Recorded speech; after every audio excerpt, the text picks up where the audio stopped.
Seguimos con más aquí en el Club 700. Gracias por estar con nosotros. Queremos darle la bienvenida a Cristina y a Rommel, la pareja que hoy está con nosotros y que vienen a compartirnos su testimonio. Bienvenidos, muchachos. Gracias por acompañarnos. Gracias por la invitación. Gracias, Esteban. Gracias, Silvia. Y un saludo para todos los televidentes. Chicos, muchas gracias. Le recordamos a usted que nos mira desde su casa, desde su trabajo, tal vez haciendo un mandado por ahí. Si usted es de una de esas personas que tal vez hoy está necesitando ese milagro especial, queremos orar por usted. Tenemos una línea de oración a su servicio, el número es 2257-2255. Corre la voz también y avísele a esa persona especial que usted conoce que tal vez está pasando por una situación particular. Pásele ese teléfono también.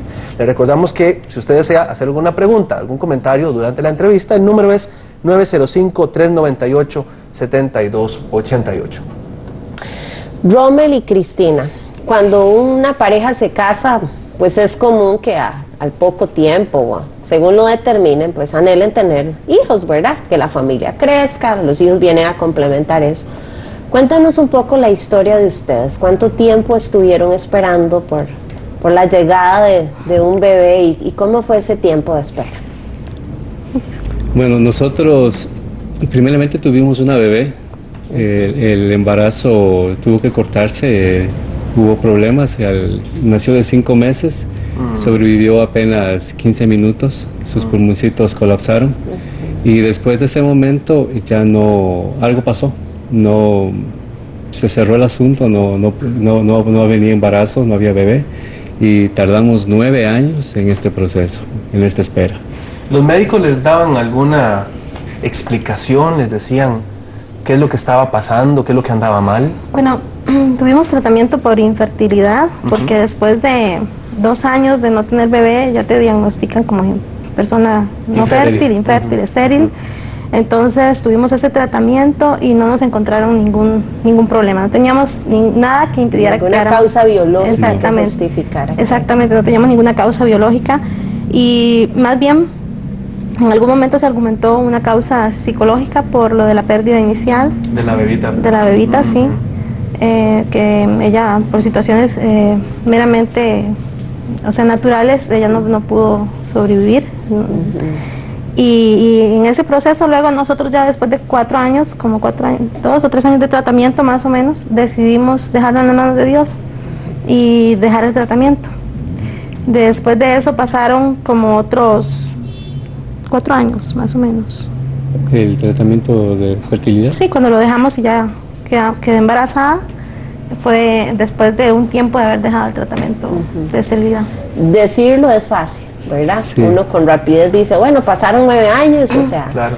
Pero haber vivido cada uno de esos años, me imagino que fue una lucha para ustedes. Cuéntenme cómo, como pareja, les afectó esta espera, cómo se sentían ustedes frente a esta impotencia, ¿verdad? De haberse hecho el tratamiento y que tampoco diera el resultado que esperaban. Que de paso no es barato el tratamiento. No, fue una época bastante complicada, bastante difícil, porque estaba esa ansia de tener el bebé.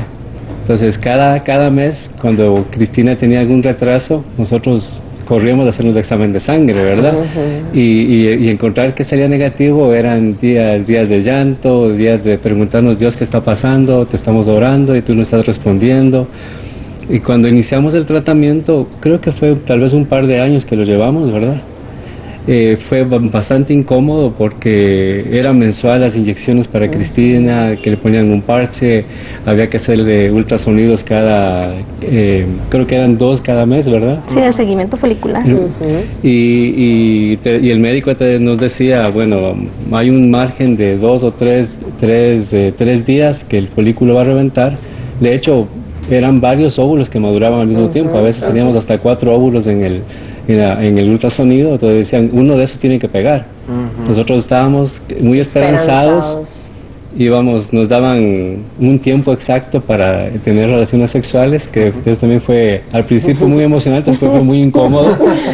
Ya no hacía gracia. Ya no hacía gracia porque te decían, bueno, a Cristina le enseñaron, el doctor le enseñó a sentir el momento en que el folículo rompía.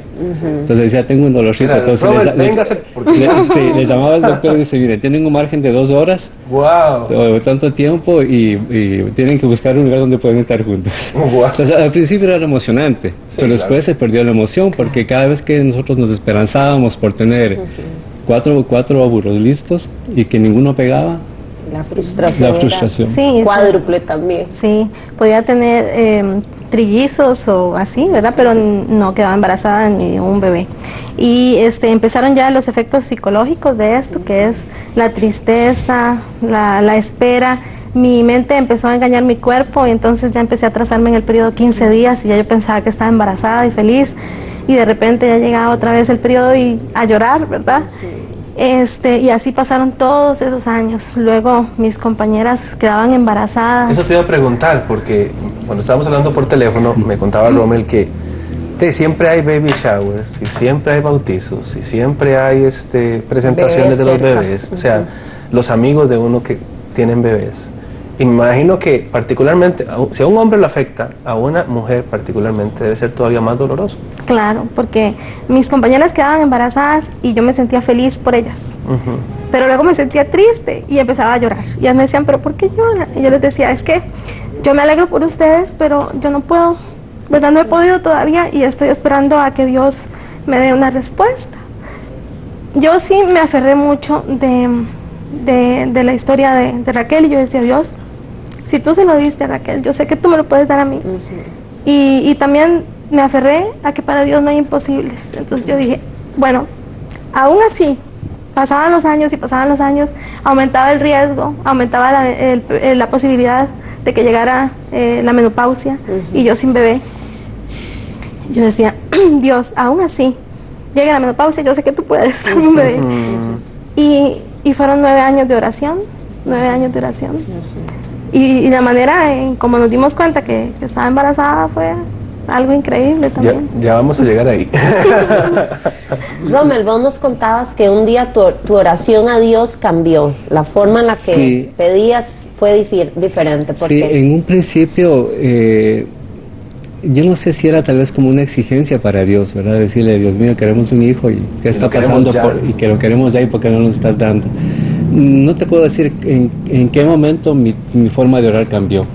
Sí recuerdo que posiblemente ya en los últimos años, de esos 9 años, mi oración era, yo oraba por Cris, y casi todas las noches orábamos y yo le ponía las manos en el vientre, de Cris, pero oraba pidiéndole a Dios que bendijera su vientre. Pero no era para pedir un bebé. Entonces yo le pedí a Dios que si había algo que no estuviera correcto en el cuerpo de Cristina, que el Señor la sanara y que la curara. Pero ya no era mi insistencia de que quiero tener un bebé. Entonces me había rendido a Dios en ese momento. He dicho, tú tienes las razones de por qué no viene un bebé, entonces te lo dejamos en tus manos. Creo que fue como en el año 8 que nosotros empezamos a cambiar. Seguramente Dios no nos quiere tener hijos propios y nos quiere tener hijos de corazón. Entonces empezamos a ver la posibilidad de, primero queríamos, no es adoptar, sino el tener un hogar sustituto, un hogar de acogimiento. Llevamos todo el proceso que había que hacer, tuvimos las entrevistas con los psicólogos, con las trabajadoras sociales, y en una de las últimas entrevistas que fueron a nuestra casa para conocer el lugar donde podría estar acogido el niño o niña, nos hacen entrevista mucho más profunda. Llegaron 2 psicólogas y la trabajadora social, y no me acuerdo el nombre del caballero. Cuando nos entrevistan, la psicóloga dice, yo creo que ustedes en lugar de hogar de acogimiento necesitan más bien adoptar un niño, porque no creemos que estén en condiciones de sufrir una pérdida. Entonces, un hogar de acogimiento es tener el niño por temporal y después había que devolver a sus padres. Entonces nos dicen, yo creo que ustedes más bien califican para tener un niño permanente para que no sufran tanto. Ahora sí, la noticia les llegó de sorpresa. Sí. El milagro se dio. Sí, bueno, el médico de empresa me estaba tratando porque yo estaba enferma. Y entonces me estaba dando unos antibióticos muy fuertes porque tenía una infección en los riñones. De repente yo en mi corazón empecé a sentir como que no debía tomarme las pastillas, y yo en eso soy como muy responsable, me tomo lo que diga el doctor. Y yo me sentía incómoda con eso, es como que, ¿verdad? Algo me lo decía. Y Rommel. Pero es que nosotros ya nos habíamos olvidado de llevar el calendario. El control. Antes teníamos programas en la computadora, en el teléfono, en todo para llevar el famoso control del periodo menstrual, de la temperatura y cuánta cosa nos decían, y eso lo llevábamos. Pero después de 9 años, sí, ya nos olvidamos. Ya no marcábamos, no decíamos. Ya hasta a mí se me había olvidado cuándo era que me tocaba el periodo, de verdad. Wow. Y Rommel me llevaba a veces el control ahí. Entonces, cuando yo empecé a sentir esto, y casualmente en ese mismo momento Rommel me dice: mi amor, yo creo que tú tienes un atraso. Y yo le dije: no. Me dice: sí, yo creo que sí.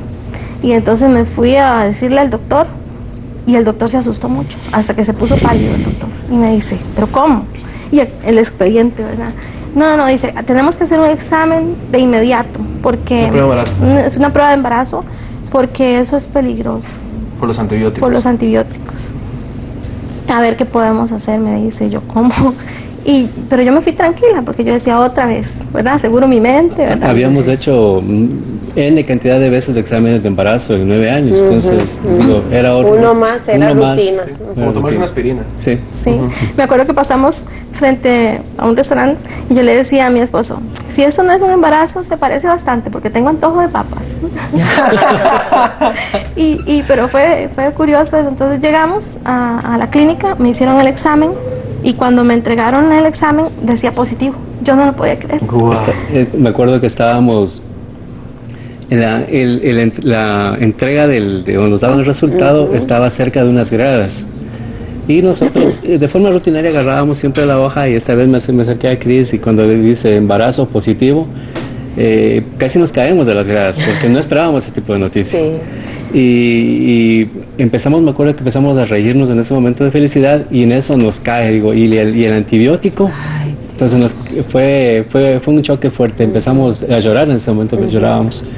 Y yo recuerdo que lo que hice de inmediato fue llamar a mi pastor, a Ricardo, y le digo, Paz, 9 años esperando un bebé, y ahorita que nos dicen que está positivo el embarazo, Cris está con un montón de antibiótico en el cuerpo, y es un antibiótico peligroso que puede traer malformaciones al niño. No recuerdo qué fueron las palabras de Ricardo, me dijo de que exactamente, pero era que Dios tiene todas las cosas bajo su control, y que si Él esperó ese momento, Él tiene un propósito en particular. Llamamos a nuestros amigos, tenemos un grupo de oración en ese entonces en Santo Domingo, donde nosotros vivimos, y les contamos del asunto. Digo, por favor, oren, porque que nos ayude, que nos soporten. Y en ese momento nos sentíamos, era un sentimiento ambivalente. 9 años de esperar un resultado positivo, y de pronto venía con este asunto. Muy doloroso. ¿Habrá hecho Dios el otro milagro que Cristina y Rommel necesitaban ahora, ya no para tener un bebé, sino para que el bebé viniera sano? Se lo contamos enseguida, al regresar después de esta pausa. Le recordamos que usted puede mantenerse en contacto con nosotros mediante nuestra página web, club700costarrica.com. Ahí usted puede ver programas anteriores y también reportajes que escribimos luego de cada uno de los episodios. Ya regresamos con más.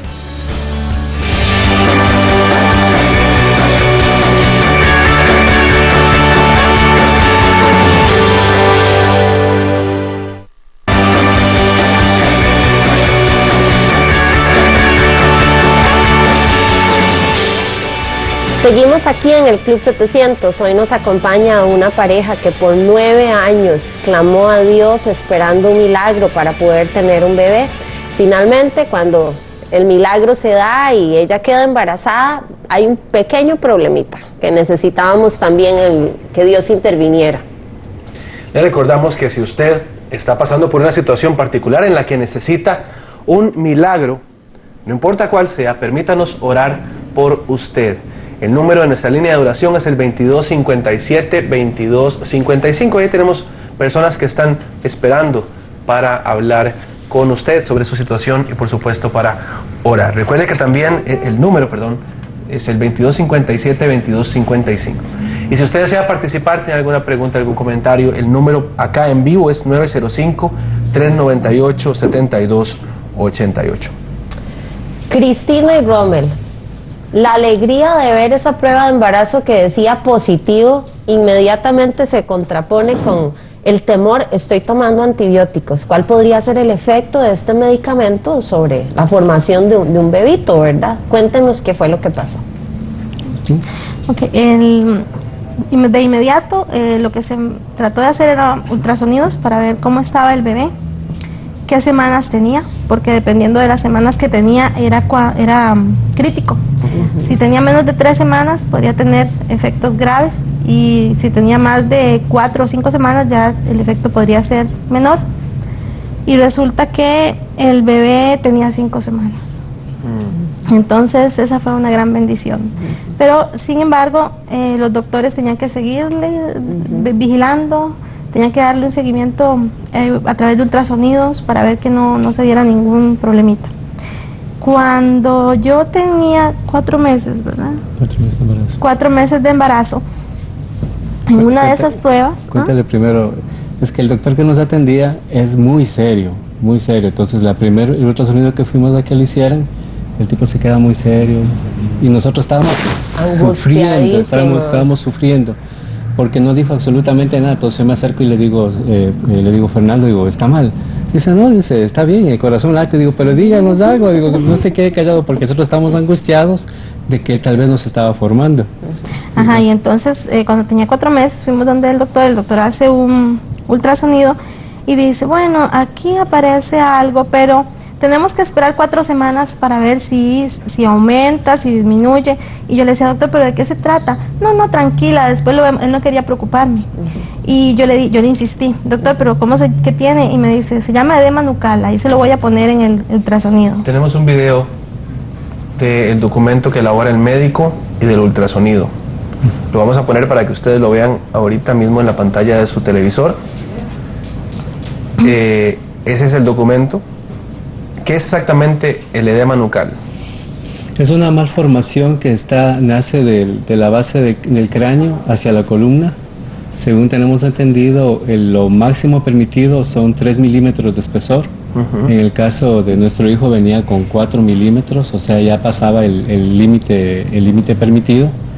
Y teníamos, Cristina se puso a investigar,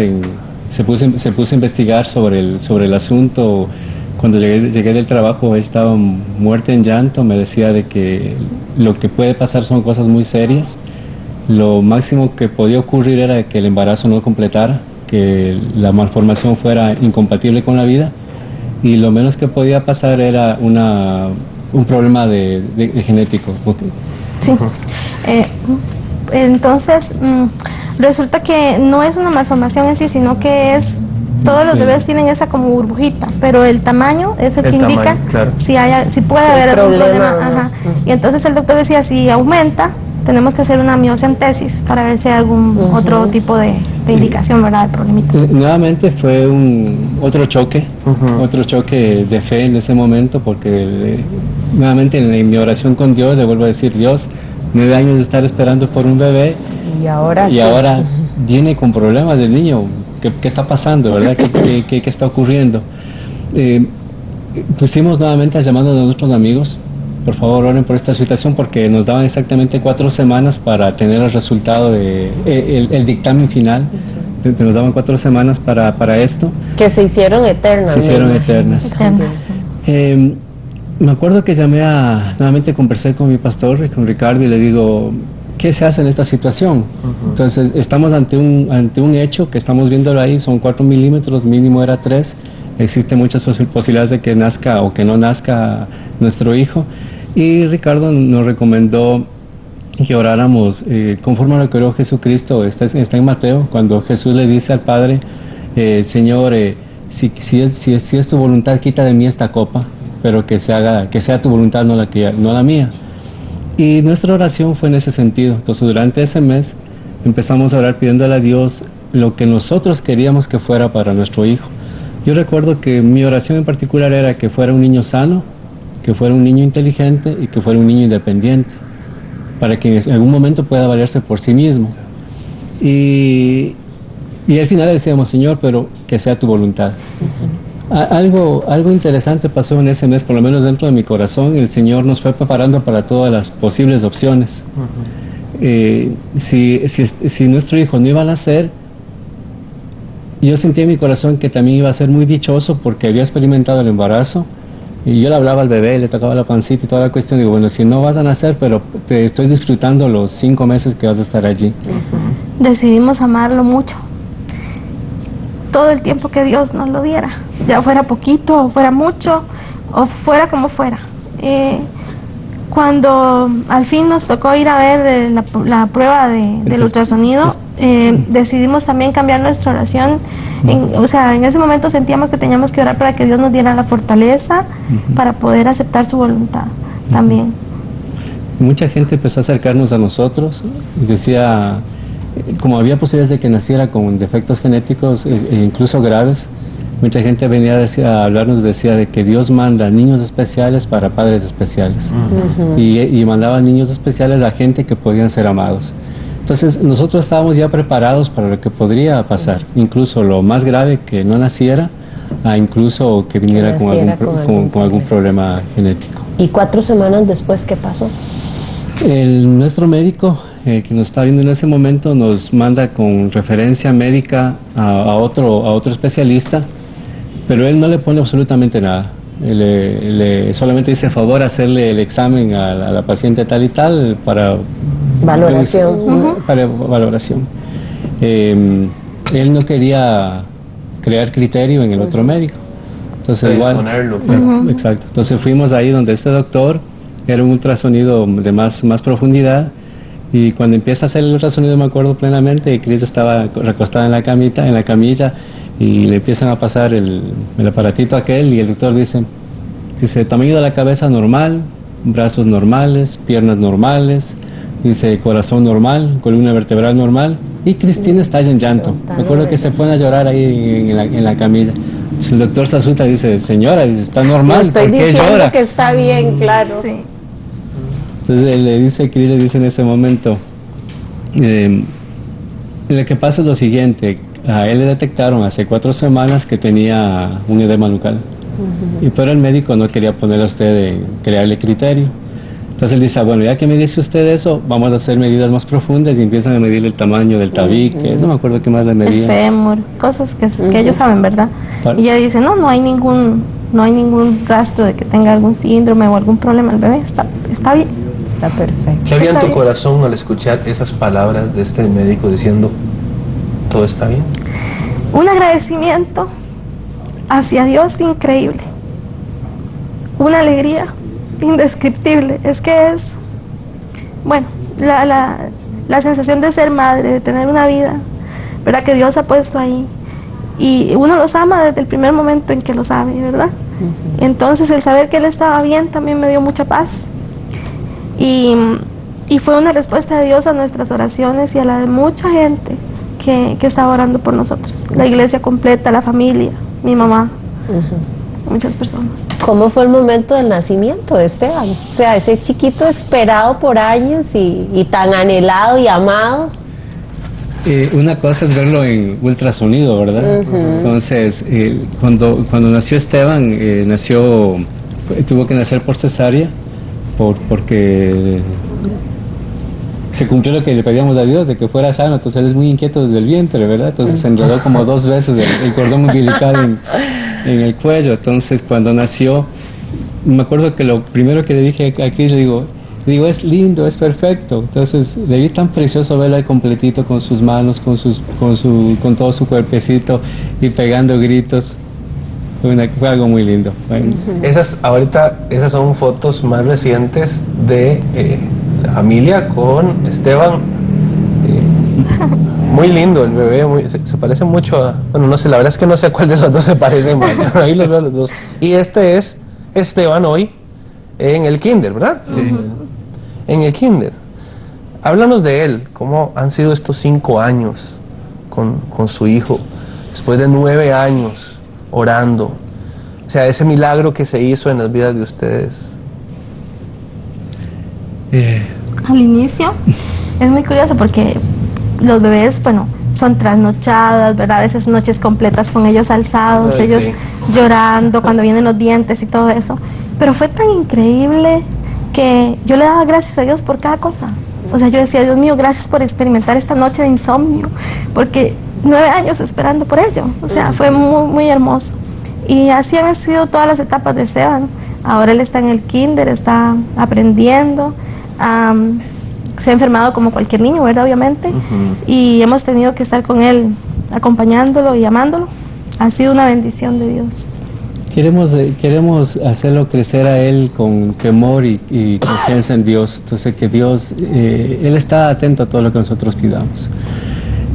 El milagro de Esteban no fue por lo que seamos nosotros de especiales. Nosotros reconocemos que fue un acto soberano de Dios. Él quiso que Cris quedara embarazada, quiso sanarlo cuando estaba en el vientre. Me imagino que Dios tiene un propósito para él en su vida, pero no nos los dio porque nosotros fuéramos especiales. Dios se congració, quiso hacernos de este milagro a nosotros, y nuestro compromiso con él es hacerle un hombre de bien. Queremos darle buena educación, que sea temeroso de Dios. Sí hay un sentimiento un tanto extraño, tal vez por todo lo que nos costó. Tal vez somos un poquito protectores, pero queremos que él se desarrolle bien, que sea un niño totalmente independiente. Este milagro, Dios hace las cosas de una manera increíble, ¿verdad? Porque este fue un milagro, una respuesta de oración para nosotros, pero a la vez fue una respuesta de oración para mucha gente que yo ni sabía que estaba orando por nosotros, compañeros de trabajo que llegaban, cuando yo les mandé por teléfono un mensaje de texto que decía estoy embarazada, me decían, ¡ay, Dios me contestó la oración! Todo el mundo llegaba y decía, Dios contestó mi oración, estábamos en un grupo orando por ti. Entonces fue muy hermoso. ¿Qué aprende uno en la relación con Dios después de haber pasado un tiempo de tanta espera, de tanta angustia, y luego ver ese resultado hermoso de un Dios grande y maravilloso como el que tenemos? Siempre hago esta relación. Los antiguos judíos, ellos levantaban monumentos cada vez que Dios los bendecía. Entonces, ahí cuando cruzaron el río Jordán, con 12 piedras hicieron un monumento, y textualmente dice que cada vez que tengan que pasen por malos momentos, regresen a ver el monumento que levantaron, que fue lo que Dios les ayudó. Para nosotros, el ver a Esteban es como un monumento a la respuesta de Dios. Entonces, cuando tenemos conflictos, pues, obviamente no faltan, vuelvo a ver a Esteban y digo, ahí está la respuesta de Dios. Tal vez lo que más cuesta es saber esperar. Eso es complicado, porque uno que le gustaría que fuera en el tiempo que uno espera que sea. Y incluso esperar ese mes también fue complicado. Pero hay que tener paciencia, no perder la fe. Hay que estarle pidiéndole a Dios que Él haga su voluntad. Ricardo suele decir que la voluntad de Dios es perfecta. Entonces, si nosotros pedimos lo que queremos que sea, pero le pedimos que Él haga su voluntad, la voluntad de Él es perfecta y va a ser perfecta para todos. Entonces va a ser buena para todos. Y ese mismo versículo dice también que no solamente es buena, sino que es perfecta y es completa.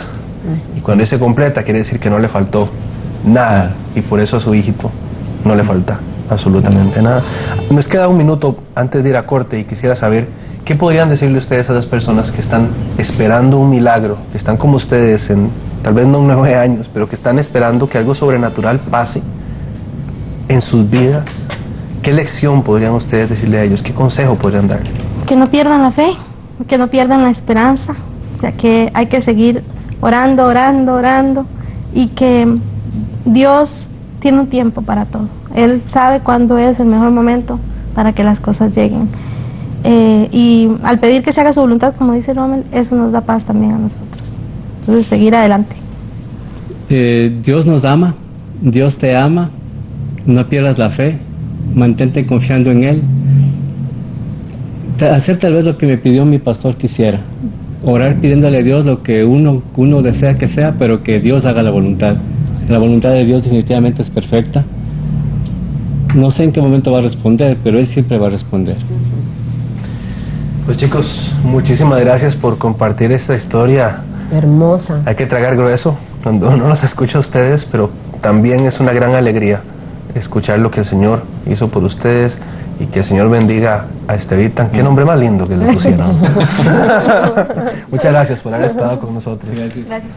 Vamos a hacer una pausa. Cuando regresemos le contaremos la historia de Yocasta Fernández, una mujer que recibe una noticia que pone en jaque todos los planes que tenía para su futuro y el de su familia. Ella necesitaba un milagro. Le contaremos al regresar.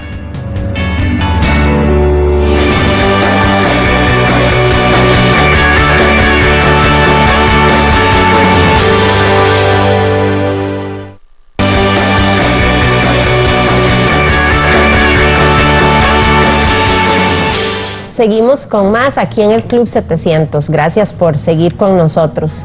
Yocasta Fernández era una mujer joven que creía que iba a tener mucho tiempo para educar a sus hijos, para cultivar una vida llena de alegrías, de grandes proyectos. Sin embargo, un diagnóstico médico le hizo saber que ella también necesitaba un milagro en su vida.